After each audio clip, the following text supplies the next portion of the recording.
இருக்கின்றார். ஒரு அற்புதமான விஷயம் என்று சொன்னால், ஒரு சேவை என்பது நாட்டினுடைய முக்கியமான ஒரு தேவைகளாக இருக்கிறது.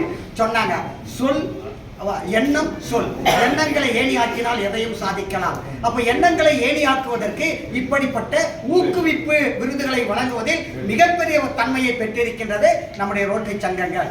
அடுத்து பார்க்கணும், கல்வி பணிக்காக நிறைய விருதுகளை வாங்கியிருக்கின்ற கொடுத்திருக்கின்ற இந்த விஷயத்தை பார்க்கும்போது பங்காளிகளால் பகிர்ந்து கொள்ள முடியாத ஒரே சொத்து கல்விதான். அந்த கல்வியை இந்த நாட்டில் கொடுத்து விட்டால் இன்றைக்கு இருக்கின்ற ஏற்றத்தாழ்வுகள், அப்ப என்னெல்லாம் என்ன சொல்லுது, மக்கள் தங்கள் தாழ்வுக்கான காரணங்களை புரிந்து கொண்டு அமைப்பு ரீதியாக திரண்டு அரசு திட்டத்தில் பங்கேற்று இது போன்ற ஆளுநர்கள் திட்டத்தில் பங்கேற்று தன் வாழ்க்கையை செம்மைப்படுத்திக் கொள்வதுதான் இந்த கல்வியினுடைய சிறப்பாக இருக்கும் என்று நம்பிக்கொண்டிருக்கிறது.